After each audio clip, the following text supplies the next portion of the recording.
Hello, everybody. Happy Friday. Hello.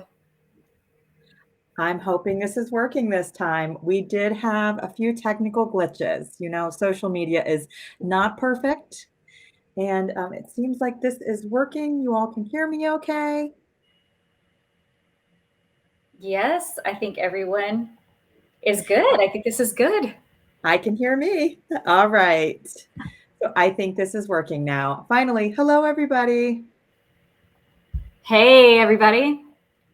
Hey, thanks so much for joining. I want to introduce myself.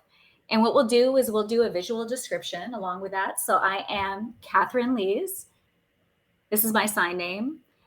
My visual description is that I'm a white woman with short brown hair, trendy glasses, with a dozanü earrings on. They're pink and teal.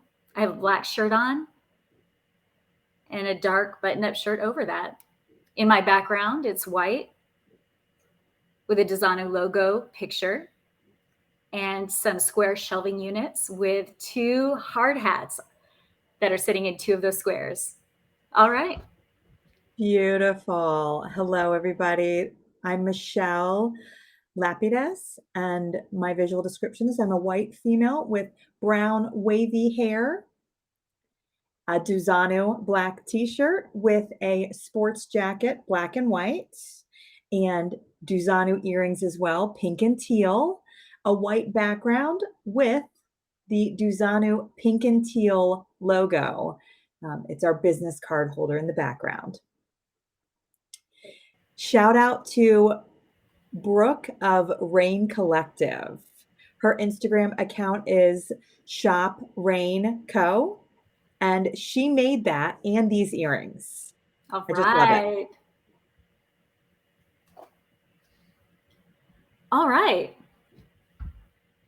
It's the last day of March. And as we all know, it's March, it's Women's History Month. So I'm excited to celebrate all of the women that have came before us, that are here with us, and that'll be here in the future with us here today. Absolutely. And Women's History Month. It's the last day of Women's History Month, and it doesn't mean that tomorrow it's in the past. We always want to continue recognizing what women have spearheaded historically fighting for our rights thus far. After March, you don't just put that in the past, you continue thinking of the future and for a better tomorrow. Yes. So, Catherine and I, we're just going to talk about ourselves as women-owned business. dozanü Innovations is 100% a woman-owned business. Woohoo! Woo-hoo. Yes. And then right now, it's 100% women led. So everyone on our team is a female. And not sure if it's going to stay that way or if things are going to change. It wasn't intentional, but I think we are powerful women. We are a powerhouse. Yes, and we're a team of 5 right now, and we're all deaf women, which is incredible. We go about our everyday life with work, but then if we take a step back and look at it, this is huge. We've created a space for deaf women in business. In the business world, it's it has been dominated by men, male CEOs, male-owned businesses, and women are the minority. So I'm honored to hold a space like this. And this is why we're having this conversation. That's exactly right. We could go into so many different directions talking about women's history, or we could be talking about business. We can talk about us as women. So we do have some questions that we've fielded from you this week, and we have some questions of our own. And so if you see me looking off the screen a little bit, it's going to be to see what the questions are. And the first one, out of curiosity, the question was, whenever you go to the store, or if you just go into a retail space, most of the time you probably assume that men have the money and then women are just shopping or doing their thing. And if we use that logic, and we're just going to use that as our base, women would have 80% of the buying power, which means they make the decisions. And 80% still includes those women who let's say, are the breadwinners, right? They're the ones who are heads of the family. It's not only men that can bring home the money, but anyway, the point, getting back to it. So if women have 80% of the buying power, this means that men only have 20%. So let me ask, why are there so many men that own marketing agencies? Think about this. It doesn't make sense. Right. So, marketing owned companies, only 0.1% of those are owned by women. That doesn't make any sense, especially when 80% of the buying power belongs to women. Why would you give marketing strategic campaigns, marketing methods to men to capture 80% of the buying power, who is women? Right. So I think that we're going to open, well, the reason why we opened with this is because we have some weird societal norms that we can never probably figure out right now in this chat. But these are the foundations of exactly why women, whenever we band together, whenever we make magic happen, we're going to go to the moon. We're going to far exceed anything that's happened. And I think going back to that point, we're going to have to trust ourselves. We have to set aside all of the imposter syndrome that we, and I'm sure many of you feel, and we're going to have to understand where some of those societal norms are coming from. And so I'll share with you some statistics. And I think we did mention previously that 1974, and this is in 1974, that was the first year that women were able to open a bank account on their own, which is fine. But you fast forward a little bit later to 1988, this was the first year that women could actually open a business and get a business loan without a male cosigner. That male cosigner usually was a husband or a father or a male business partner. Any male had to be there. So male were dominating and controlling us for so long. And so now it's Women's History Month, and it's all about women, and we're reclaiming our position here.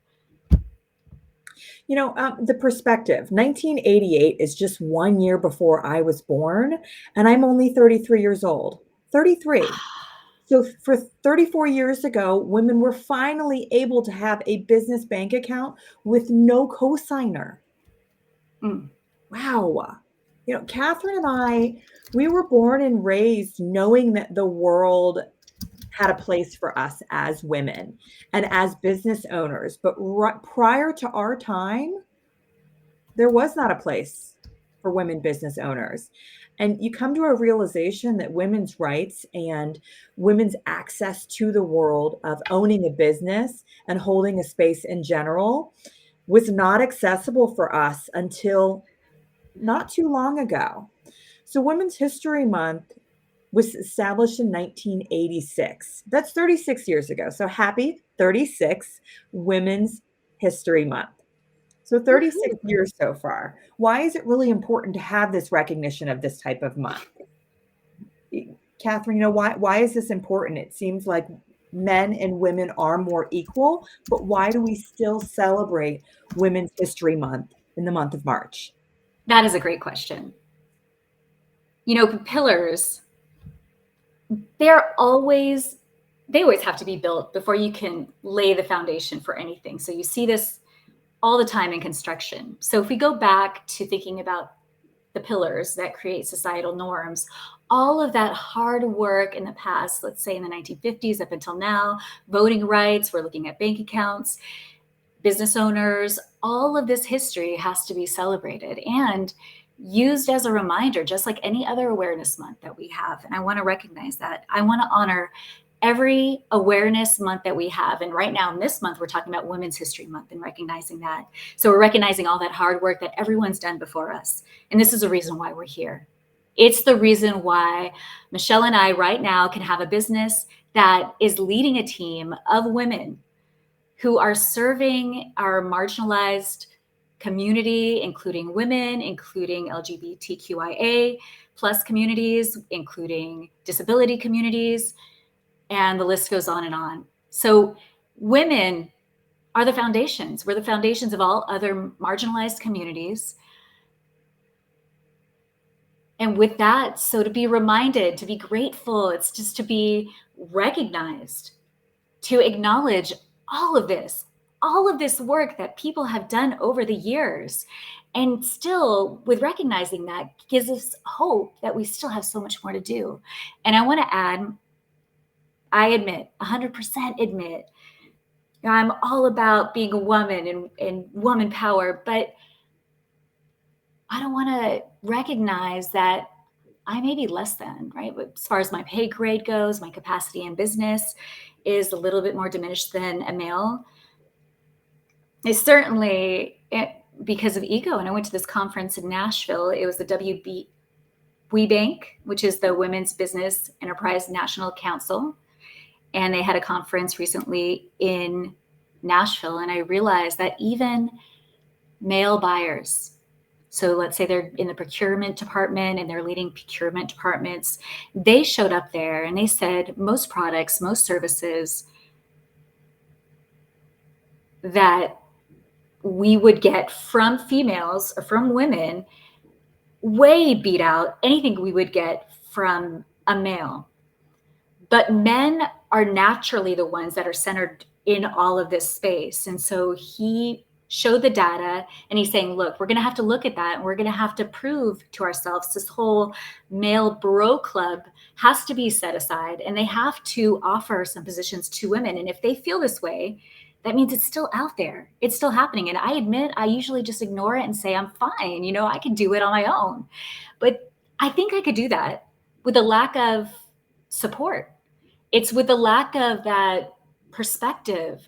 There's so many things that go into this. So I think this is why we're having this Women's History Month to remind us and to tell us that we need to keep up the work. Let's go. Yeah. WBank. So we are a certified owned woman's owned business.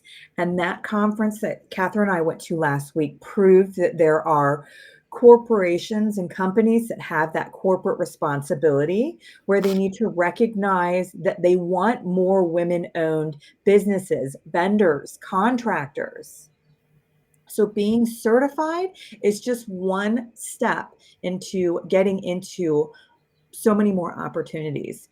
I think that certifications can be part of a process. You start up a business and then you get certified. But after that conference, Catherine and I had a conversation that just wowed us. People really want to recognize the importance of women-owned businesses and changing the standard that women are ignored. It is now a corporate responsibility to bring these women-owned businesses in there. So I encourage you, if you have a business, get yourself certified and get yourself in the door that way. Definitely. And sorry to interrupt, but with the certification, we talk about businesses. Now, the U.S. government is run on small businesses. So having a certification also gets you in the door with government contracts. And it is their social responsibility to look at their vendors who are certified, whether they're women business certified, disabled certified, minority owned certified. And there's a lot of different certifications, but the government will look at the list and they will recognize your RFP bid first over a male certified business, because if you can meet what they need, then they are pursuing a woman-owned business first. So the government-owned business is really run by women-owned and minority-owned businesses. And times have changed, and we haven't arrived to utopia quite yet, but we've still got a little more work to go, but we're getting there. There's two things, speaking of, two things that Michelle mentioned. So personal responsibility and corporate responsibility. And in both ends, it means people who are buying services and how they serve their customers. It goes both ways. And so realizing the number one way that we can hold corporations to social responsibility is to remind them that they have a corporate responsibility. And that means they have to pay attention to serve, to provide. I mean, the list goes on, but it's just paying attention to their customer base, especially women who have 80% of buying power. Disabled people who have 16 trillion percent of buying. They call it disposable income. But what this means is that once everything is paid, the money that they have left, they could buy things from Target or they could buy things from Costco, just different retail stores. If they don't pay attention to them, they're not going to be paying and using their money there. So this starts at the top. It starts at government, starts at corporations, small business owners, all of you. You can hold them and hold us accountable. You can make sure that we do everything and we're doing everything we can with our resources to pay attention and to deliver all the things, products, and services to all of you. The power is in our hands. That's right. So, in speaking of business owned, now let's talk about female CEOs. That is a whole other shocking number that we learned. Just in 2023, the Fortune 500 company, the first time in 68 years of history, they finally have women as rating as 10%. Yes. Yes. It's a low number, but wow, those are the numbers that came from January of 2023, and 10% is a number, and we're looking for that to increase. But total 53 women are CEOs of those Fortune 500 companies, and so that's what equates to the 10%. Now, let me ask you, Katherine, why is it important to have female leaders? Why is it different to have a female CEO? I'm going to warm up my hands here. I asked that question myself. Before we get into it. Yeah, I think it goes back to nature versus nurture. It really does. That whole concept, it's been around for so many years and we've been talking about it. But if we really start focusing in on nurture, this piece, it could be something that's innate in team building or something that's already a piece of. It's not something that is how you grew up. And so me as a female CEO, a leader of my company, I'm automatically more nurturing. And it's because of my upbringing. I'm a female identifying individual. And so I think that female CEOs are more powerful and more empathetic and more just, I think it really comes down to just rallying support and getting everyone on board and wanting to see growth in my team members. I think that's what it's about. And so female CEOs are more powerful in this nurturing environment in the workplace. I think that's a great perspective. Yeah, I was going to ask what you thought, Michelle. So for me right now, male-dominated fields, business really needs to have a different perspective. It needs to be framed in a different manner. We've been framing it in the same way for so many years that we need to step out of the frame. Having a woman-owned business is already different in itself. It's different than any other business. And so you automatically have an alternative perspective, which is amazing in itself. Now, looking in the future, when men and women are completely 100% equal, then it won't be unique to have a female CEO.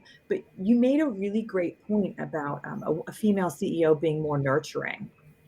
I saw a statistic, I can't remember exactly where, but when COVID hit in 2020, businesses took a toll. Supply chains, factories shut down, services were suspended, people stayed home. And in looking at the statistics, female-led companies and male-led companies, female companies, they were able to pivot faster, and their reaction to the crash during COVID was able to give them a moment to uptick shorter in a shorter fashion, whereas men took a lot longer to take that uptick. So I've really noticed that shift, and that's an important trend in being able to rebound and change quickly.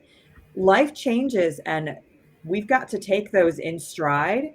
So, as women based led companies, they were able to rebound quicker. This makes me think about women-led companies, and the future may not always be women. In team dynamics, it changes. I'm sure when a woman leader is telling a man, hey, I don't want to tell you everything. I want you to navigate this with me instead of telling you what to do. Can you imagine the power of co-creating and co-working together and having males saying, hey, I'll support my female lead. I'll do whatever it takes to support the company. So let's not think about the 10%. Let's think about 20 or 30, maybe up to 30%. Let's do it. Let's go. Bring it on. That's right. I love it. And I am a big fan of movies, the entertainment industry. And I just recently watched a documentary. I started yesterday, didn't finish, but it was eye opening. It was called This Changes Everything. It's a documentary by Gina Davis, who is a well known actress. She's one of the main characters in A League of Their Own or in Thelma and Louise. Such a great actress. And it was powerful to watch. She recognized that Hollywood has gender inequality, and she did some research. And Gina Davis Institute on Gender in Media. She recognized that the income was life changing. She noticed that there was a lot of complaints about inequality in women in Hollywood. However, there was no data to prove that. So she collected that data, and that documentary was powerful. It showed that we grew up watching movies, and that had an impact on us as girls. We didn't see a lot of main characters or women that owned businesses in these movies. Now, looking at the top 100 revenue of films in 2017, only a small percent, 24%, were leading. So in 2017, how many years ago? That's very recent. 5, 6 years ago. Math isn't my strong point. 6 years ago. Yeah. So in 2017, 6 years ago, a girl who might have been 6 years old, seeing a lot of good role models, female, strong characters in Hollywood was only 24%. So that starts there as well. We as dozanü, we notice that and recognize that our responsibility is to show that we are 100% women owned and women led. We have 5 women who are all deaf women, and we maybe take that for granted. We took a moment, we stepped back, and we had this conversation and realized that we need to be showing how powerful we are, and we need to also set the space for creative, professional, women-owned businesses. We have a place for ourselves, and we need to show up. Yes. That's the philosophy behind dozanü, that we're going to show up. We're going to do our best. And we will make sure that anything we do for corporate, for government, for our fellow deaf community makes that impact. And it's about impact, not only on just one person, but impact to the mainstream as well as to our own community. Whatever community you identify with, that's our heart. That's it. you're hitting a point right there. I often get a lot of questions, not in this chat, but our team is monitoring the comments. I will try my best to answer any questions that pop up through the chat. But I have received in the past a lot of comments saying that dozanü, a deaf women-owned business, do we only serve deaf-owned businesses or women-only businesses? No, we are a deaf women-led, owned business, but we serve mainstream. And that's where we can make that impact, because oftentimes a deaf person running a campaign for a government entity, maybe that is dispersing awareness about a person with a disability. Usually there are straight, white, hearing men doing these types of campaigns. Do they really understand how to capture the proper audience? No.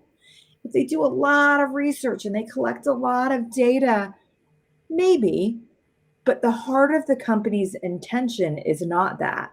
The heart of our company, the heart of our intention is making sure we angle and curate those messages to impact the right type of audience.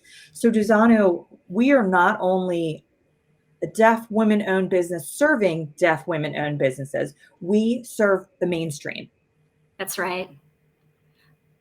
I think that is a perfect note to point out. We are a company that wants to participate in corporate responsibility. We're a company that wants to make an impact to us, to you, to them. Let's go. Let's go.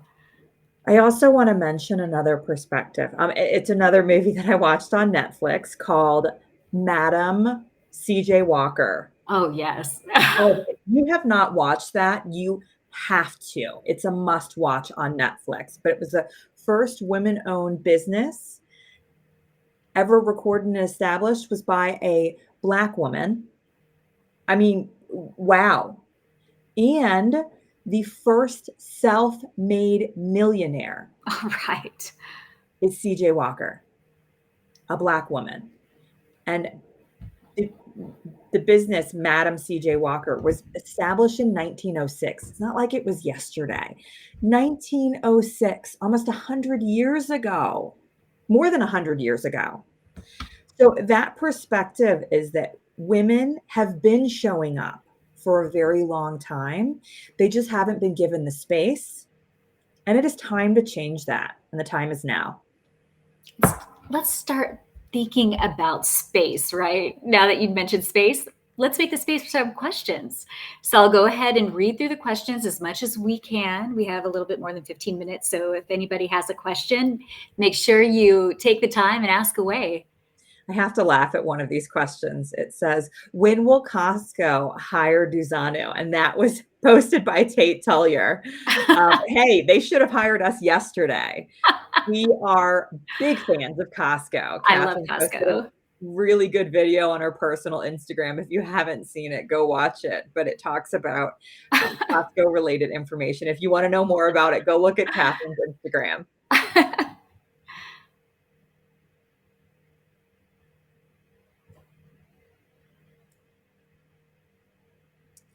There's a lot of questions here. Let's see.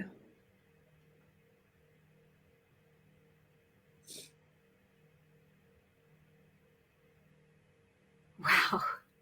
We've got some really good questions. I don't know how to pick. I think it's better if we just go in order with the questions. So first question that I'm seeing, it was asked earlier this week, are what are your 3, 5, and 7-year plans? Wow, that's a very good and very loaded question.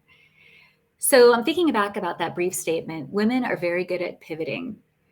So my 7-year plan may not be the same 7-year plan that it is now, so don't quote me, but the 3-year plan is to really break into the corporate market and to serve their internal as well as their external resource centers. So meaning that they have an employment resource group, special interest groups, and other groups like that. So I want to make sure that I can support them so their employees feel better, that they feel more connected inside the company, and they do better work.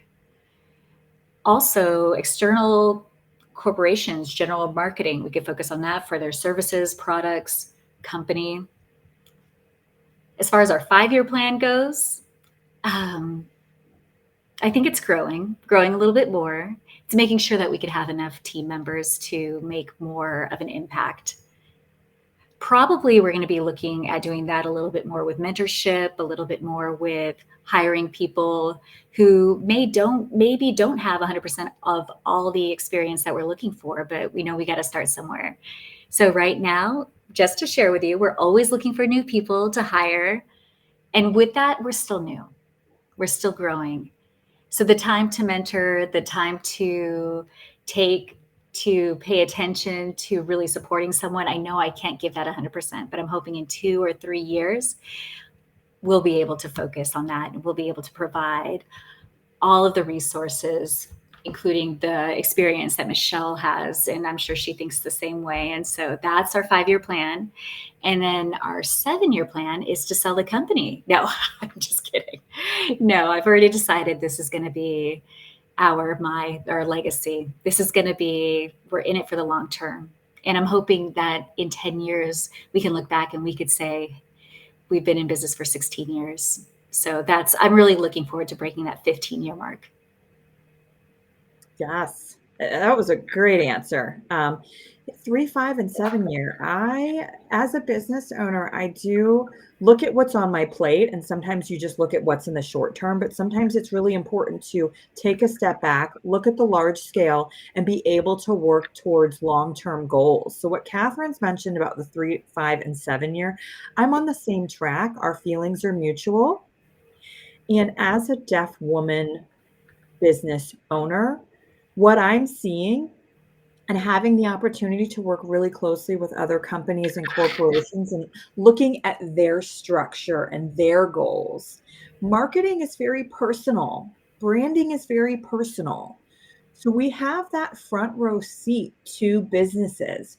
We see how they operate, and that gives us an opportunity to learn so much. I've learned so much in 6 years that thinking long term, we've only just scratched the surface, and we're here to stay.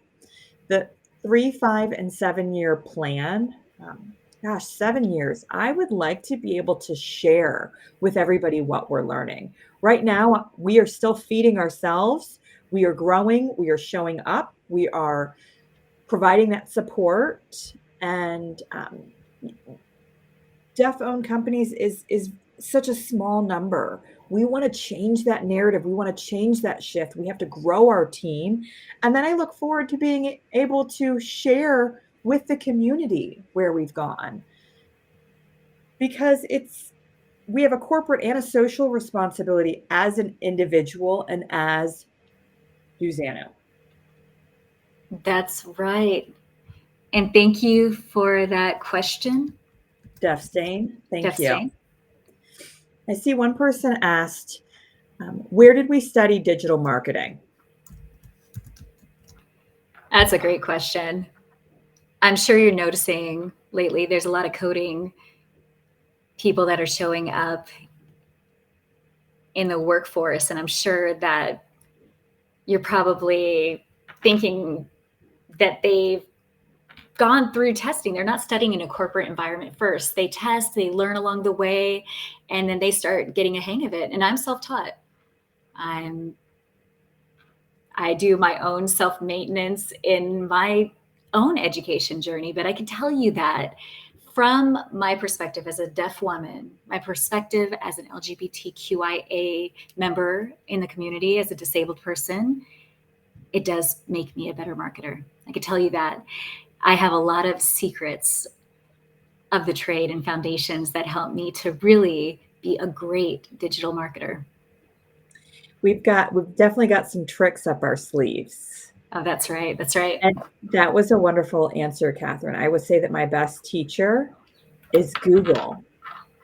I Google everything.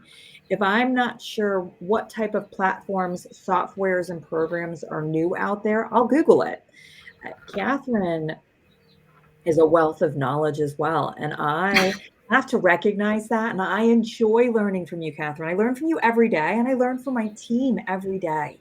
Google and lived experience, real life experience. I throw myself in these situations and I throw myself in the pit and I say, okay, here's the issue.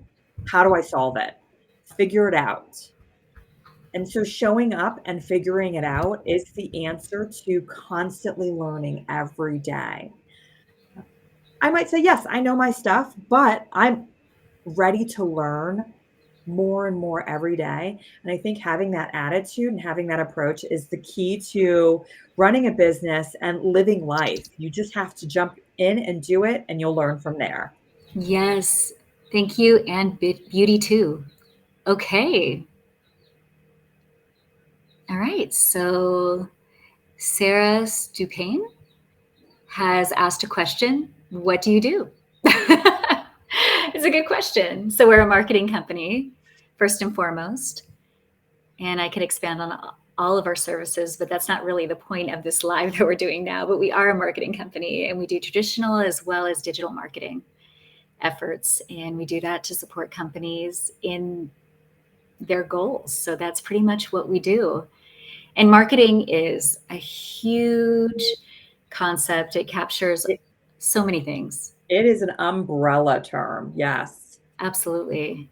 It is an umbrella term. And really, we have the goal that we have. And then what we do is we start working backwards to include as many marketing strategies, methods, knowledge, the experience, the expertise that we need to then achieve that goal.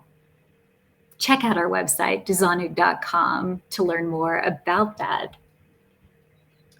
Yeah, and to sum it up, we have 5 core services. We have creative marketing, social media, digital marketing, business development, and strategic campaign. And that's what we do. And these are broad terms. It is an umbrella term, and that's what we do in marketing. Exactly. A person asked me a fun question. They said, "Why did you pick those colors, fuchsia and teal? Are there any meanings behind that?" By Face Bush. It started with just thinking about what your favorite color is. And my favorite color is teal. Michelle's is fuchsia, really magenta. Magenta, yes. It's magenta. Thanks for changing that. Yes, yeah, it's magenta. So we both thought to each other, those are cool. Those are cool colors. And then later on, we found out from different sources, and it's not official by any means, but people, company, and organizations refer to teal as a deaf color. So I wanted to capitalize on that. We're a deaf company. And so really that's the short and sweet of it. It was our favorite colors. Yes, and in 6 years, I actually am seeing the benefit of using random colors like this because so many businesses, their favorite colors are navy blue, the blue spectrum, and oranges. And so there's nothing wrong with that. But a lot of marketing companies are straight male white owned, and it's a very uniform color. And we show up with these bright pink and teal colors. You can't miss us. You shouldn't miss us. Is the honest answer. So I think it's our favorite color, and it stands out from the sea of navy blue. We show up. Right, right. All right.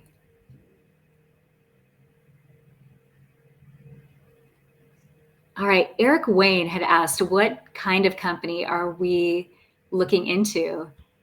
And we're a small, lean, but mighty company. And so sometimes we have to really navigate things and pick and choose what companies we feel are going to make the most impact and what companies we feel like we can offer the best services to. We also have to think about our capacity that we're working with. And so that's a big part of navigating business growth as well as the business jurisdiction direction that we want to go. We want to maintain our team. We want to make sure that everybody's okay. We want to make sure that myself and Michelle are doing okay. And so right now we are focused on large scale impact. And with that, typically we look at corporations, government entities, and so that's our focus right now.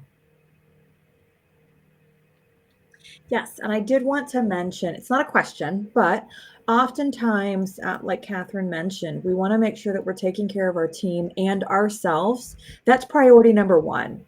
Our goal as a company, as we're growing, it's very exciting, but it's also taxing in a lot of different ways. And so we recognize that. On social media, you probably see the glitz and the glamour. It looks like they're just doing wonderful and doing great, but you're only seeing such a small percentage of the daily life. We're live and we're explaining all of these things and we're inspired, but part of our everyday life is sometimes we take a minute and we go, oh, this was hard. And we realize we've got to pivot sometimes and we've got to change how we show up. And sometimes just showing up takes a lot of courage, confidence, energy, because we do have a limited amount of energy and we need to realize what we need to invest our energy in. So you don't always believe what you see on social media. I Exactly. wanted to throw that out there because being a business owner is a lonely road. It's a process, and there's no one size fits all. Different businesses have their different goals and different types of services, and so what we do is one of a kind.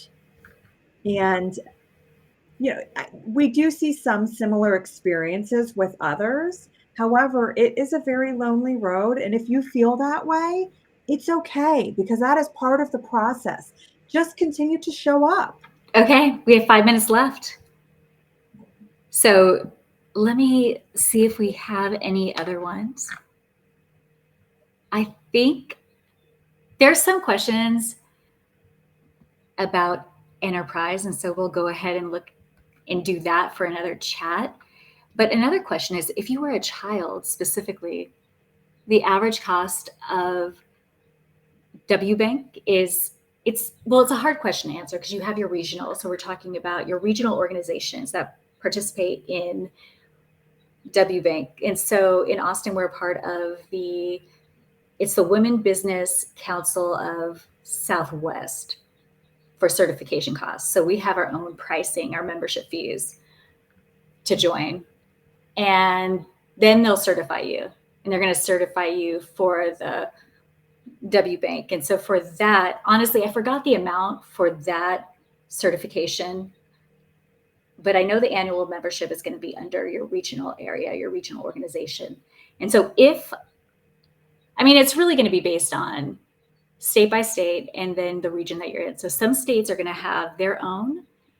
Some are going to be just a regional area. So for example, like a Southwest, which is the one that we're in, there's a Southeast regional area. Some states, I believe California has their own regional area. It's what it's considered. So it really depends on where you're at. And the WBank conference just happened a few weeks ago. Now, the next conference coming up is Disability In. Now, that conference is another conference for disability-owned businesses. That's going to be in July, and we're going to be there. So we really hope to see you all there as well. All right. What else?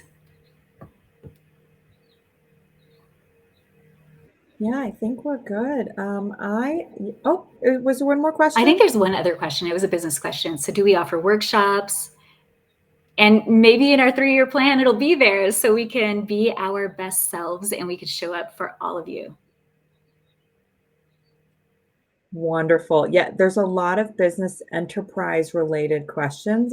I'm thinking that we might need to consider another live chat. However, I would like to wrap this up. Are there any final words that you would like to comment on before we close this live chat? Just breathe. It's just, really, I think it comes back to just showing up and being proud. Being fearless. I think that's really the point. It's just being fearless. You're here on this earth for a reason. Be you. Be fearless. Do your best. Your best is not going to be the other person's best, but do your best. You're only responsible for yourself and the impact that you make. Yeah. Mic drop on A that. spine drop, right? Mic drop, that's it. Well, my final word is Happy Women's History Month. 36 years of recognizing that. Since 1986, life has changed drastically. Does it mean that once the month of March is over, we go on to the next month? No, you continue to show up all year long. And that's our key word for this live chat is show up. Thank you all for joining us today. Thank you. Thank you, everyone. Happy Happy Friday. Friday. Bye. Take care, y'all. Bye.